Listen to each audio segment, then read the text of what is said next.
What if you could stretch out your arms, leap into the sky, and soar?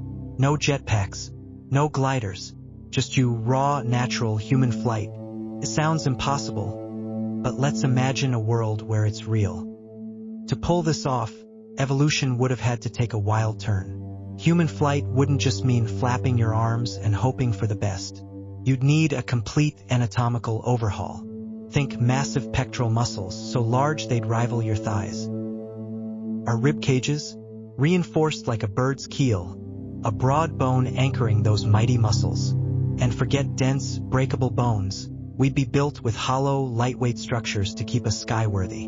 Legs would shrink down, saving weight. We'd look, well, somewhere between an athlete, a bat, and a bird. Not exactly graceful, but functional. Now picture cities built not for ground traffic, but for the skies. Gone are the endless highways and gridlock.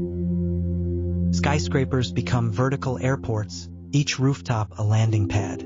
Urban architecture evolves with aerial traffic lanes and sky lobbies. There'd be no need for cars or subways. Parking lots, relics of a grounded past. People would launch themselves into morning commutes, gliding over skylines with nothing but muscle power and the wind. The entire world changes when humans take to the skies. Wars are no longer fought on land alone.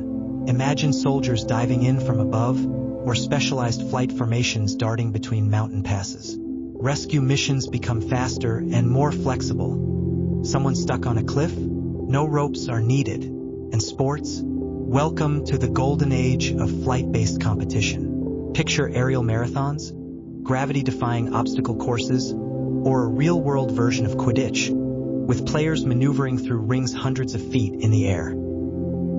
It's not just entertainment, it's evolution's answer to the Super Bowl. But with that freedom comes risk and responsibility. With millions in the air every day, pollution becomes an immediate threat. Clean air isn't just about climate anymore, it's survival.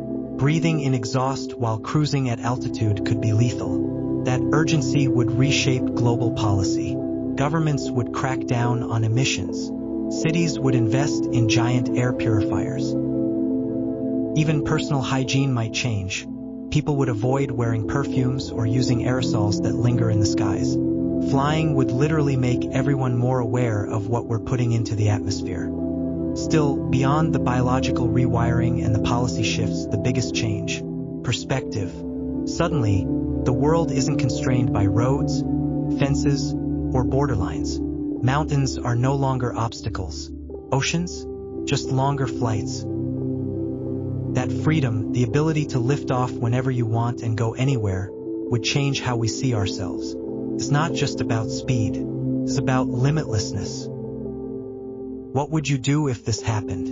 Would you take to the skies like a peaceful wanderer, or dive bomb into your enemies like a feathered vigilante? Let me know how you'd use your wings in the comments. Of course, with all freedom comes danger. Mid-air collisions, weather hazards, even aerial crime. Imagine high-speed sky chases, rooftop getaways, or mid-flight robberies. Sky police would be a thing. Flight zones would get regulated. And someone somewhere would absolutely try to fly into space and get very lost. But hey, that's the price of evolution with a view. If this flight of fancy took your imagination soaring, give it a like, drop your winged plans in the comments, and subscribe for more wild what-ifs. Next one's coming Wednesday. Until then, keep your head in the clouds.